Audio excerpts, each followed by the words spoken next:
I'm Christopher Coates, Editor-at-Large of Whisky Magazine. Today I'm at Star Hill Farm, the home of Maker's Mark. Founded by the Samuels family in the 1950s, this iconic wheated bourbon started off as a humble family affair before growing into the global sensation it is today. Each year, Maker's Mark sells more than 2 million cases of whiskey, and every single bottle is mashed, fermented, distilled, matured, bottled, and wax dipped right here in Loretto, Kentucky. Today I'm meeting distillery diplomat Chaz Fister, who'll be guiding me around the distillery and immersing me in everything Maker's Mark.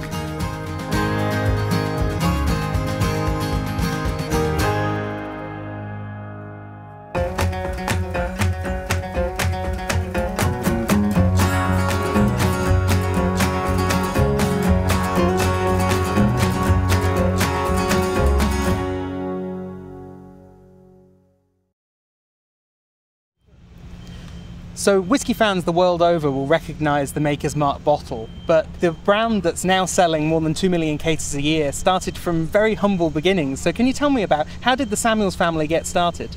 Sure did. Like you mentioned, very humble beginnings, from owning a small cattle farm in Bardstown, Kentucky, to creating one of the world's most iconic whiskeys that you'll see is no easy task. The Samuels family were distillers from Scotland over to Pennsylvania, migrated down to Kentucky and made pretty awful whiskey, frankly, for the many generations. The Samuels family, Bill and Margie Samuels, our co-founders, were at the time 4th commercial distillers in the Samuels family and had a brand that they really didn't enjoy drinking. Got rid of it, sold the distillery, the recipe, and started Maker's Mark in their kitchen by baking bread.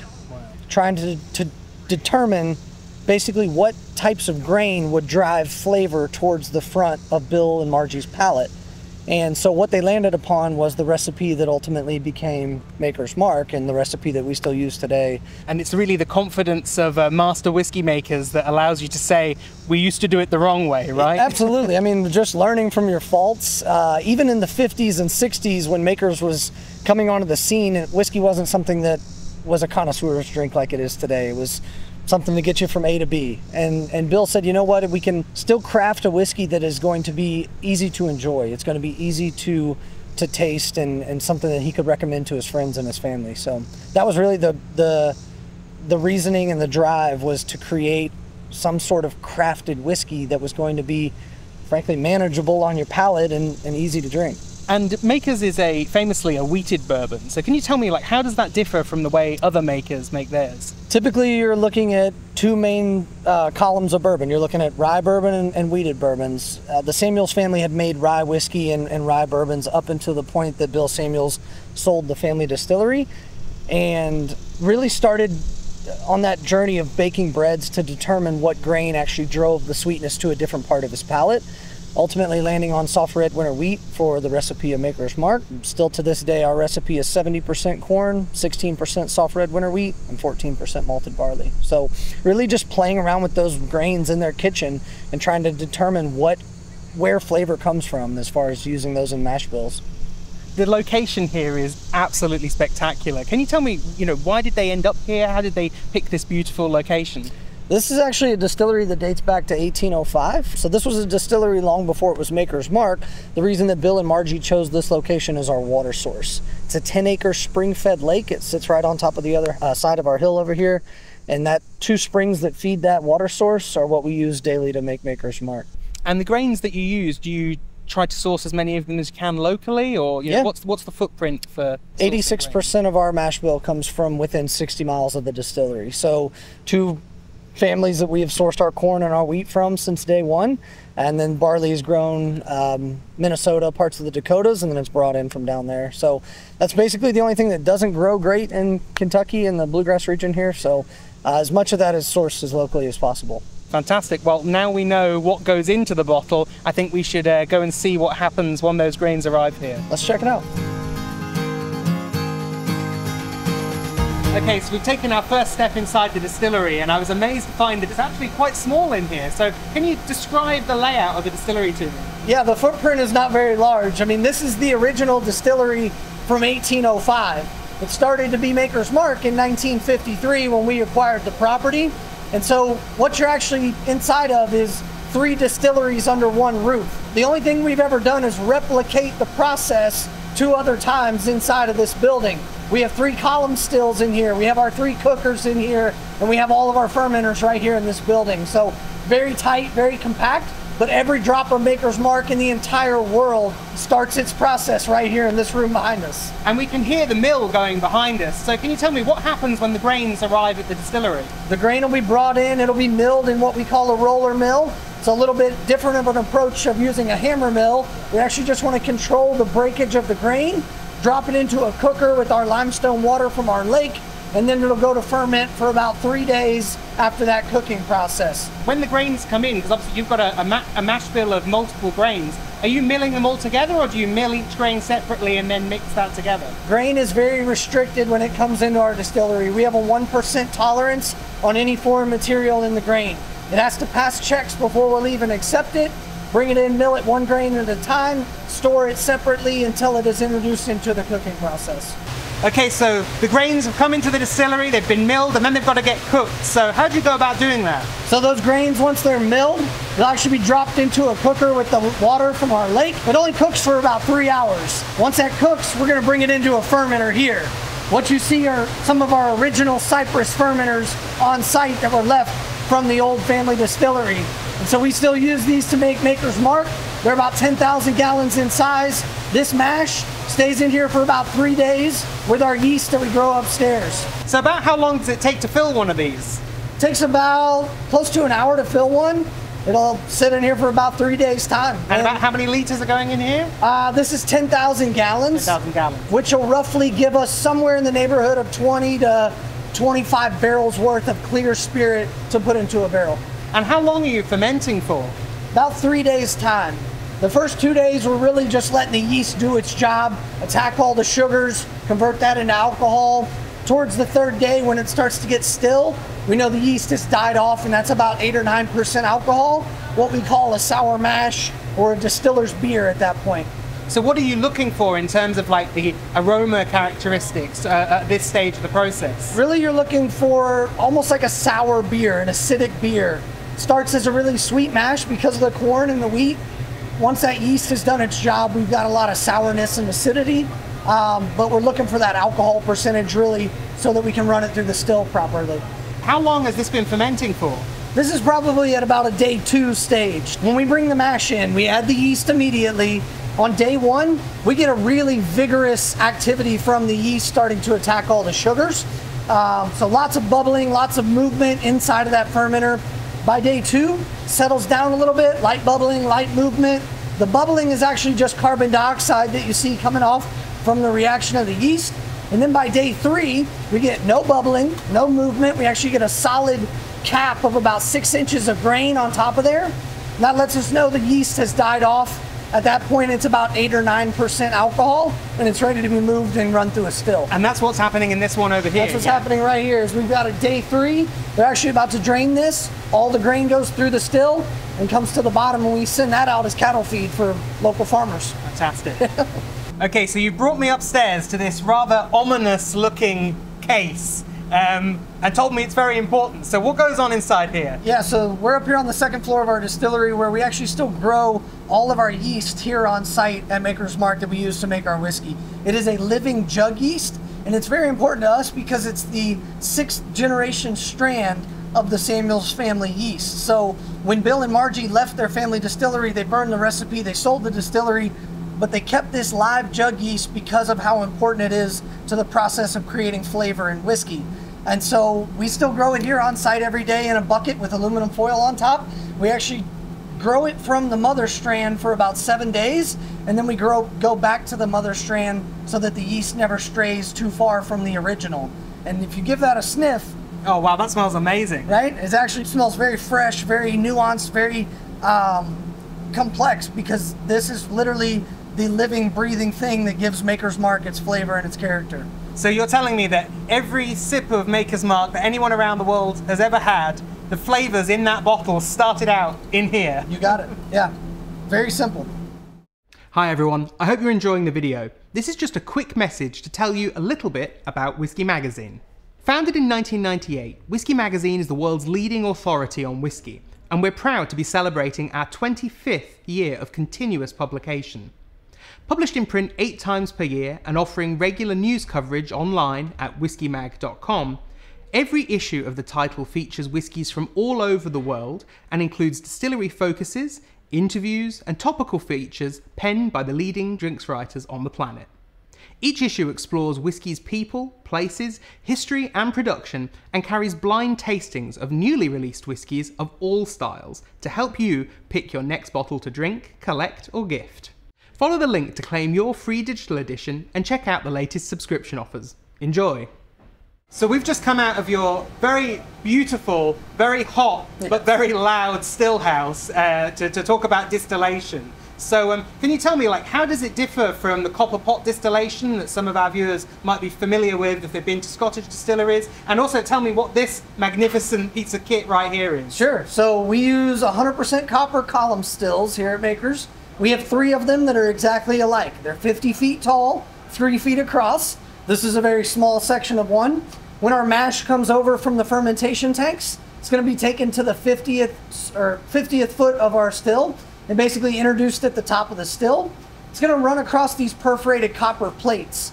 And as that's happening, we're forcing steam from the bottom of the still through the holes in these plates, which is separating the alcohol from the actual mash itself. There are 16 of these perforated copper plates inside of our still, and so that mash will run across, run down, hit the next plate, so on and so forth, until it gets all the way to the bottom. As that mash is flowing, our alcohol is coming off the still as a vapor. We're condensing it back into a liquid that then we are taking and putting into a barrel to age to become whiskey. This is something that you don't see every day when you're touring distilleries. So tell me, what are we looking at here? This is actually the inside of our condenser, not the current one that's being used, but one of the older ones that was pulled out of commission. And so what happens is when the vapor comes off the still, it's actually running through this condenser where cold water is being transferred through these pipes to get that vapor back into a liquid form. When we come off of our column still, that vapor hits this cold pipe, turns back into a liquid at about 120 proof alcohol. That clear liquid is then double distilled or redistilled, actually in a copper pot still downstairs below the basement, and recondensed into 130 proof Maker's Mark. At that point, it's not whiskey, it's the clear white liquid. But this is what that looks like for the inside. All of this being made by Vendome Copper and Brass Works locally in Louisville, Kentucky. They take great pride in what they do. They're making stills and distilling equipment for people all over the world. To have them in our backyard is something truly incredible, because if we have a problem or an issue or something that we don't completely understand, they're a phone call or a drive away. So it's easy to get them down here. So far in the production process, we have our new make spirit, but next comes maturation. So tell me about this incredible building that we're standing in. Well, this is Warehouse A here on campus. This is actually our smallest and our oldest warehouse. We have about 50 of these buildings spread across a little bit of land here, and this is where every barrel of Maker's Mark will basically rest, in a building just like this. Wooden in construction, open earth below, no climate control in it. Something unique about us is we still hand rotate all of our barrels. So every barrel of Maker's Mark is going to start at one of the upper floors, one of the top floors, and spend a minimum of 3 Kentucky summers up there to get really introduced into the heat, the Kentucky climate. The weather is helping those barrels expand and contract, and we're pulling color and flavor out of the oak. And then when our taste panel says that those barrels are ready to be hand rotated, they will actually be physically moved by humans from the top floors, rotated down to the bottom floors for about another 2.5 to 3 years on a bottom floor. Maker's Mark is not aged to a time or a year or a date. It's aged to taste. So once the taste panel actually gets a hold of them again on a bottom floor, they determine when it's ready to become or be bottled as Maker's Mark, when it smells, tastes, feels, and drinks like Maker's Mark. And you said that you don't age to a particular number of years when you're creating your regular product, but on average, how long is the maturation process? We're going to be in the barrel about 5 years, 9 months to 8 years on the really high end. I mean, usually it's about 6 to 7 years old at that point when it's deemed ready, but it's all aged to taste. As a special surprise, Chaz has managed to get me some FaceTime with Beth Buckner, the Senior Manager of Innovation and Blending here at Maker's Mark. Innovation department focuses half of our time on new and exciting releases and products, and the other half of time on classic Maker's Mark and understanding where flavor comes from. So I started in our quality lab 10 years ago, worked with distillery and warehouse mostly. We had counterparts that worked in bottling and understanding every single piece, and it kind of led naturally into innovation. And what does your day-to-day job look like? It's different every single day, which is part of the exciting thing for me. Some days it's project calls, understanding how do we get this to commercialization, how are we talking about it in the market. Other days it's tasting 20 different things to understand where we want to go and what meets taste vision and how do you push flavor in different ways. Most recently it's been centered around Maker's Mark Cellar Aged. So it's our newest launch. It is a blend of 11 and 12-year-old whiskeys. It is our oldest release to date and the first age stated. Wow. So it's, I understand it's been partially matured in a limestone cellar, right? Yes. So we actually took fully matured Maker's Mark from our warehouses, rotated them into our limestone cellar for the last 5 to 6 years, manipulating how maturation actually works. Because as you know, in Kentucky, and you're here on a pretty decent day today, it can get really hot in the summer. So we'll see temperatures in the top of the warehouses up to like 120, 130 degrees. Lower parts of the warehouse, you know, you'll see 70 or 80 at the same point. Wow. So taking the barrel out of the warehouse, putting it into the cellar, allowing the whiskey to continue to age and mature, and basically those oxidative reactions without pulling as much extractus from the barrel. Having heard so much about the new cellar aged, we decided it was time to check out the limestone cellar itself. We've left the rick house behind and we've come into this absolutely phenomenal space that for people watching, I need to tell them it's cold in here. Absolutely. You know, we've stepped out from a really nice hot day into a very, very cool fridge effectively. So tell me more about this incredible space. Yeah, this is our bourbon limestone finishing cellar. So we built this back in 2016, where we physically cut off the side of the hill back here, exposed all the limestone rock, and built the building up against that rock to keep it temperature controlled in here. So it stays 50 degrees or colder in here year round, which is actually perfect for our finishing techniques that we apply here at Maker's Mark. So taking a cask strength barrel of Maker's and either turning it into private select barrel, wood finishing series, or as we are gearing up for lately, our cellar age, which is really, really special and unique. This warehouse or this cellar holds about 2,000 barrels at a time, so it doesn't hold a great amount. With our private select and our 46 and any wood finishing projects, we lay those in here for about 9 weeks at a time. In the case of cellar aged, we laid them in here for about another 5 or 6 years. This cold environment really allows us to start to stretch the boundaries of what we can do with that classic Maker's Mark. And these barrels that are around us right now, this is the private barrels? Yeah, these are our private select barrels. These are bars, liquor stores, restaurants, hotels, resorts all over the world that come to the distillery, actually get to put their hands on a barrel of Maker's Mark, tell us what they like about that cask strength whiskey, and then we actually go to work helping them pick finishing staves, French or American oak staves that have been altered or cooked differently to actually impart or highlight different flavors that they find within cask strength makers. And on average, obviously we've talked about the cellar aged, but on average for the products that aren't cellar aged, how long would they usually stay in here? Just about 9 weeks. It's just long enough for makers to subtly pull some of that extra flavor from French or American oak staves that we implement into the barrel. My trip to Maker's Mark wouldn't have been complete without wax dipping my very own bottle, which, like every step of the process I've seen here, is far harder than it looks. We're at the end of the production process now, and in front of us we've got a very rare sight, which is a naked bottle of Maker's Mark that's missing its iconic wax dip. Can you tell me, how did the wax seal come about in the first place? Absolutely. So while Bill Samuels was working on the whiskey, what was going to end up on the inside of the bottle, Bill's wife Margie came up with the name, the logo, the wax, all of the things that make Maker's Mark iconic. She was a very large fan of English pewter, and a pewtersmith would leave their mark or their seal on their finer pieces, and that was known as the mark of the maker or the Maker's Mark. And she thought, if you're going to be handcrafting a new whiskey, you need something iconic. You need it to pop out a little bit. And so she got some sealing wax, melted it down in her deep fryer in her kitchen, and started hand dipping bottles of Maker's Mark in her kitchen in 1958. And to this day, every single bottle is still dipped by a human being in red wax. That's absolutely incredible. And we need to remember that there's more than 2 million cases of whiskey being made every year right here, and every single one of those bottles in those cases is being dipped by hand just through those doors through there, right? Yeah, absolutely. One person is going to dip between 22 and 28 bottles per minute. So they're very quick and efficient with it, but puts their hand touch right on top of the bottle. Clearly they're experts, so it's time for me to give it a go and see if I could get a job doing Absolutely. that. From the now world-famous wheated mash bill to cutting-edge maturation innovation, I'm leaving with a renewed respect for the passion, dedication, and attention to detail that makes each bottle of Maker's Mark worthy of its iconic wax seal.